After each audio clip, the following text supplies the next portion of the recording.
Finish. I'm so sorry. Finish. I'm a commercial driver. Really? Yes. Really? Yes. You, if you do have a CDL, That is correct. She does have a valid CDL. are held to an even higher standard because of that CDL. Deep backwards.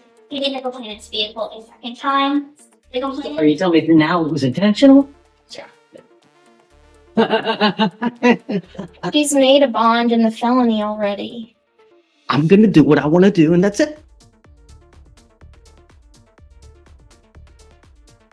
On March 25th, 2025, officers from dispatched to 15357 Wallaceville Road in Texas regarding an FHCI call.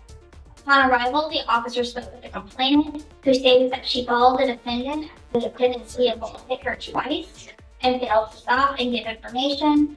The complainant stated that she was driving southbound on the 76 Parkway, and the defendant failed to drive in her lane and sideswiped her, causing the vehicle damage to the right side panel of the defendant's vehicle. The complainant stated that she blew her horn several times for the defendant to stop, and the defendant refused. The complainant followed for approximately 3 miles to 15242 Wallaceville Road, and the complainant and the defendant exited their vehicle, and the complainant told the defendant that she hit her vehicle and needed insurance information. The defendant then told the complainant no, and that she was getting something to eat. The defendant went inside the business, exited, and then entered her vehicle and attempted to drive away. The complainant blew her horn several times to get the defendant to stop and told her the police were coming, but the defendant ignored the complainant. The defendant then began to put her vehicle in reverse, proceed backwards, hitting the complainant's vehicle a second time. The Are complainant you telling me now it was intentional? moved her vehicle to avoid being hit and followed the defendant. The complainant flagged the police down to identify the defendant as the person who struck her vehicle. The estimated damage for the complainant was around $4,000, and the defendant stated she couldn't stop because she was hungry and colored. And what? Hello. Yes, Your Honor. Can you look at this, see if she has a valid Texas driver license? Yes. Ms. Gill, I'm going to find that there's sufficient probable cause to go forward with your case. Not only are you on a felony probation for assault of a peace officer, not only are you on felony probation for injury to a child under 15, but you pick up, after both of those, an evading arrest in a motor vehicle, and now an FSGI.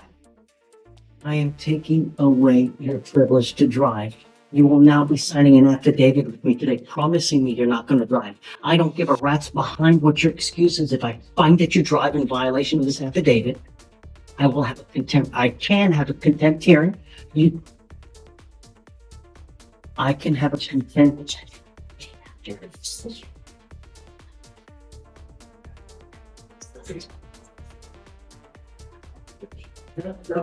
Finish. I'm so sorry. Finish. I'm a commercial driver. Really? Yes. Really? Yes. You, if you do have a CDL, That is correct. She does have a valid CDL. are held to an even higher standard because of that CDL. You now have a total of 4 open cases, one of those being this FSGI and an evading arrest in a motor vehicle. I am taking away your privilege to drive. If I find that you do, I can have a contempt hearing. You can be facing an additional 6 months in jail. I truly am at a loss with the attitude. Okay. Truly. In this case here, not only do we have an FSGI, but it's also alleged that you backed up and hit the person who touched him. Because allegedly hungry. So now this is an affidavit, and I hope that you take it seriously. Because if you don't, there will truly be disastrous consequences. Ms. Gill, I want you to understand that I'm going to do everything in my power to protect my public at all costs. Do you understand? I understand you, Your Honor.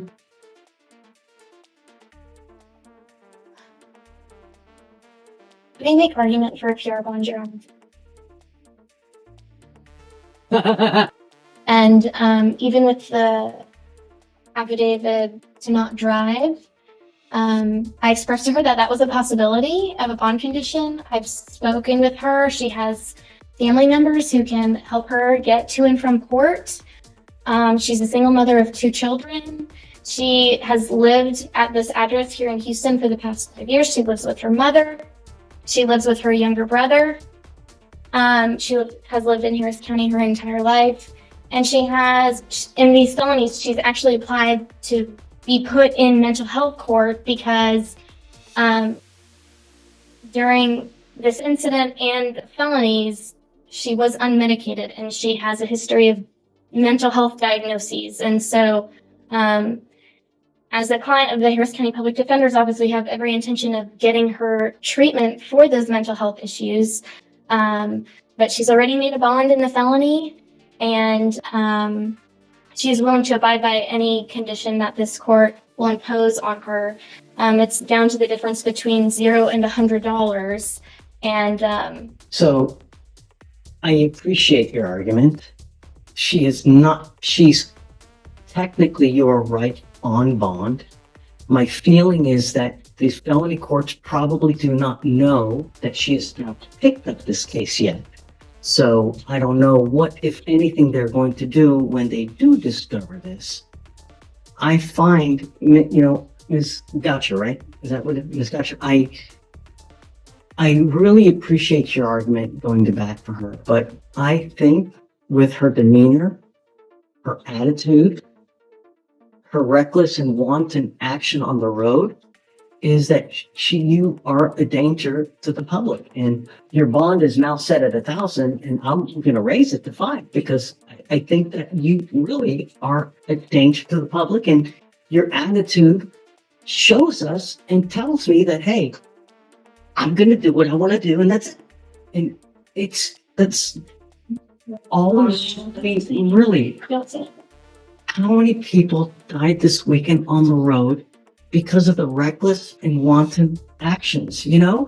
All we want are our streets to be safe. You're not helping me, Your Honor. You're not helping me. I'm struggling. I'm a single mom. And I've been struggling with the courts for years already, and I'm tired of this.